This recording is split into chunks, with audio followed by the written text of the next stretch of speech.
AI is either going to make you 10x more productive as a developer, or it is going to replace you. And which one happens to you depends entirely on how you use it as a developer. So in this video, I will break down everything, like what AI has to do with software engineering, how much you should use it, when to use it exactly, who is it going to replace, all the things about AI bubble and everything you hear around online. So this will be the single video you need to watch ever to understand what it has to do with software engineering and where do you stand in using AI tools. So to start, let's first of all understand that AI is actually built for developers. If you take a look at the usages of these AI tools like Anthropic, Claude, or the OpenAI's ChatGPT and all the other tools, you will actually see that programmers, software developers, software engineers, these are actually the customers that use AI the most. These are the most revenue generated customers for these AI tools, and whenever they are optimizing their tools, they are optimizing mainly for the majority, which is programmers, software developers, software engineers, right? So actually it is meant for you to use it. It is for copywriters, for example. It is for tutors who are using it to script some parts, but mostly it is for software engineering and to help you in your day-to-day work. But there is like 3 different categories that you can use it in, and based on that also it categorizes the developers that are using it in different ways. So first of all, we have the vibe coder.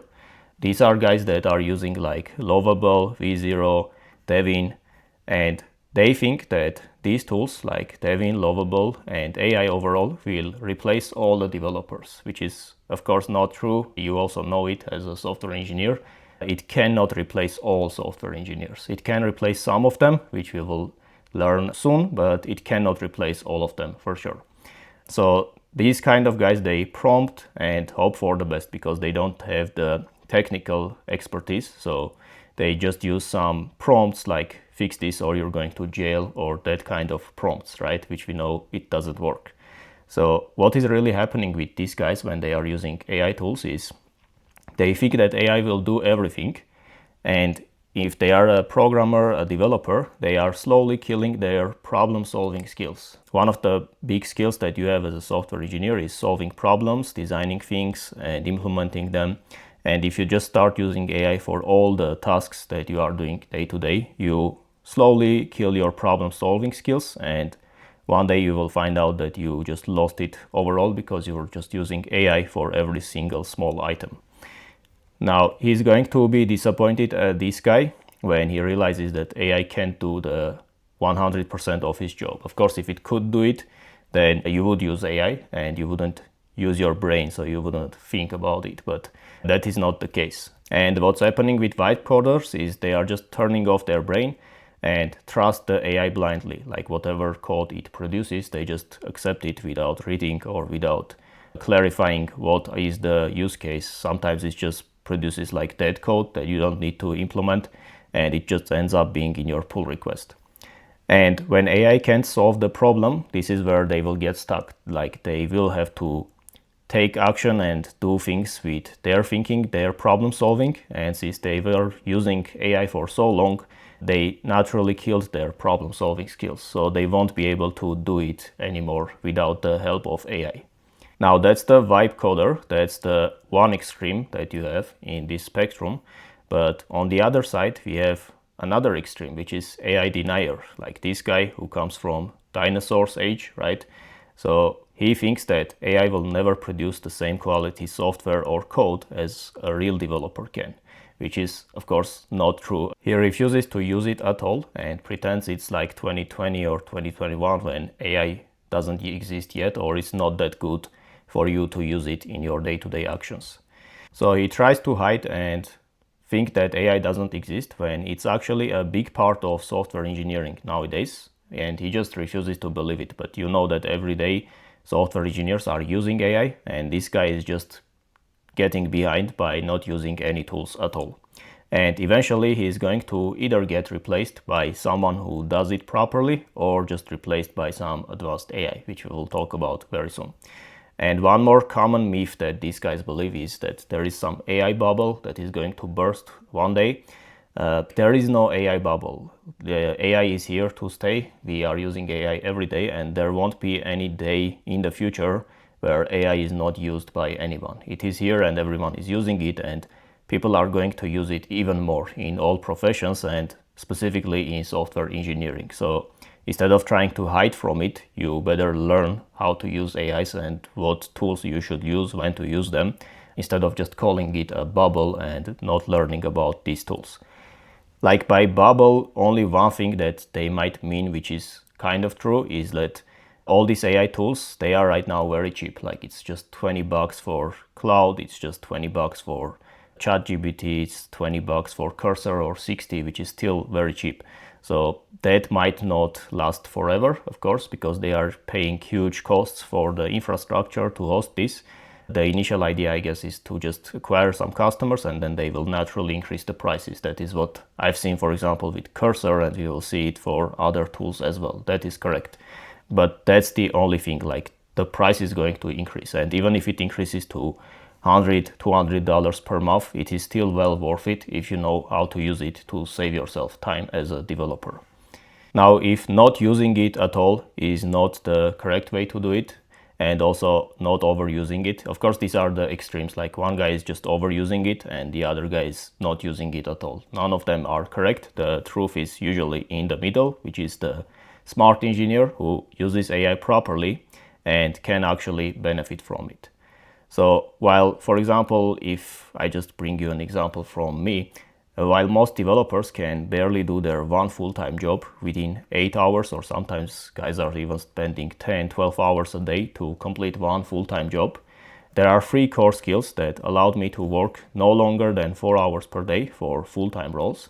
I think like nowadays, with the help of AI and with all these tools, if you're spending 8 hours to complete one full-time job, you're doing something wrong, because it's not a traditional job where you have to sit in the office for 8 hours. If you can manage to finish it 2 times faster, you can do either another job or whatever you prefer with your time. For example, for me, this gives the extra time to take either a second role. So sometimes I was doing 2 or 3 roles even at the same time. Or I can run a YouTube channel like this one on the side, or I can run program for developers like DevMastery to help them get to senior. So this just frees your time to do whatever you will prefer in your extra time. Maybe you do a second job and get paid double of the salary. And these skills for me are the AI tools, first of all, like the help of AI tools that you can use, plus using these tools the right way, with the right techniques, with the right tool for the right time, and in combination with architectural skills, which allowed me to complete my full-time roles like 2 times faster or even more, which saves me time for doing other things on the side. So before getting into how to use them and other stuff, let's see who will be replaced by AI. We have like 3 main categories: juniors, mid-level, and seniors. Let's start from juniors. Juniors are 100% replaceable. Why? If you think about what is junior developer doing in a company, they take some clear instructions, like a task well written, what you should do, right, with the clear implementation steps. They implement something and create a pull request, and then there is some senior developer who needs to review it. Like they cannot complete a task independently without needing help or without a review from a senior developer, right? So that's the thing. Like before, why companies hire juniors is because it's cheap, right? Juniors are cheaper than seniors. So you may have some couple of juniors who are doing low effort tasks, like low brain power requiring tasks, and then seniors are reviewing it and it ends up cheaper for the company. But well, nowadays we have AI, and AI is cheaper actually than these juniors. And if you need senior anyways to review their pull request, to give them suggestions to improve, you can as well like just hire the most expensive even AI like Cloud Code Max, which is like $100 per month. It's cheaper than the junior, any junior you can hire. And then the senior will just review the code that's produced and then give instructions to finalize the small stuff that these juniors were doing. So that's why juniors are totally replaceable. Next, you have like mid-level developers. These are guys like still they cannot take rough estimates and complete something. They need something with clear requirements, or it is a easy feature that they build, right? And that is again can be done by AI nowadays. Like AI can build the medium complexity features, and then you just need like maybe 30 minutes of time from seniors. Instead of paying like 8-hour time for mid-level developers, you can pay for 30 minutes of a senior developer who can do the same stuff with the AI help. And that again ends up being cheaper for the company than just paying a full-time job for the mid-level developer. So that's why also this part is replaceable. But that's not all, like even seniors are replaceable, some seniors. So these are first of all who don't use AI, like the AI denier that we saw at the beginning. So that kind of seniors will be replaceable because they are seniors, they can do the job, but they are not using AI, so they are not meeting the deadlines with the new way that companies are estimating them, and they are eventually going to left behind and replaced by another senior who knows how to use AI tools. And the second category is who got the senior title, but they are not really seniors. Like, you know, maybe you are at that step right now, or maybe you have been here where you got the senior title, but you're not really a senior and deep down you know it. So these are also developers that can be replaced by AI, and with a small portion of a time from a senior developer who can just guide the AI to do the same stuff in a shorter period of time.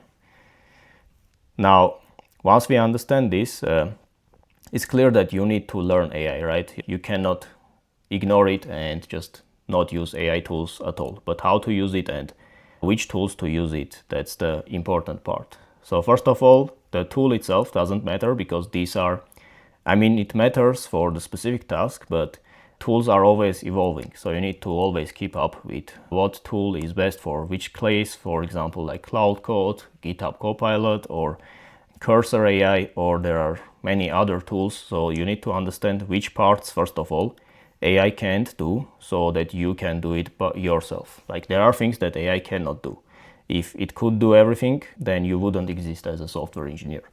Second, you need to understand which parts you can outsource, because in the meantime, there are things that you can outsource to these tools, and this is where you need to know the different kinds of tools that there are and which one is best at which scenario. And then when you do outsource it to AI, you need to know how to do it properly, how to instruct it correctly with prompt engineering, with prompt chaining, how to pick the tool and then delegate the task so that you don't end up like prompting it over and over for the same simple stuff.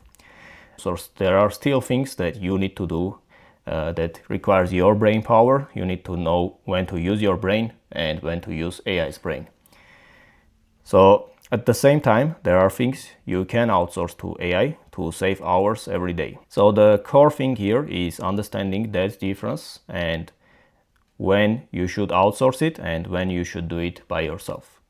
In this course, what you will learn is, first of all, when to use AI, when to use your brain, and what are the tasks that AI cannot do and you need to be involved in completing these tasks, how to prompt them properly whenever you are using AI tools, and which tools to use for which tasks to get the best results, and how to become that developer in the middle that we saw, who actually benefits from AI instead of either being replaced by it or slowed down by ignoring AI at all, like the AI denier.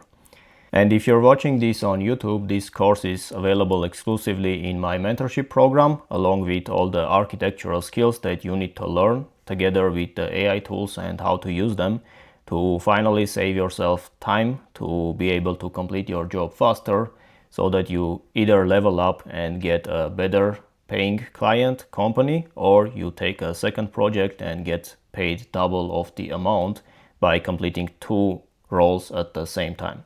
So if you're interested, you can check out the first link in the description to apply. And if you qualify, you will meet in a call either with myself or someone from my team, and we will invite you to join the program.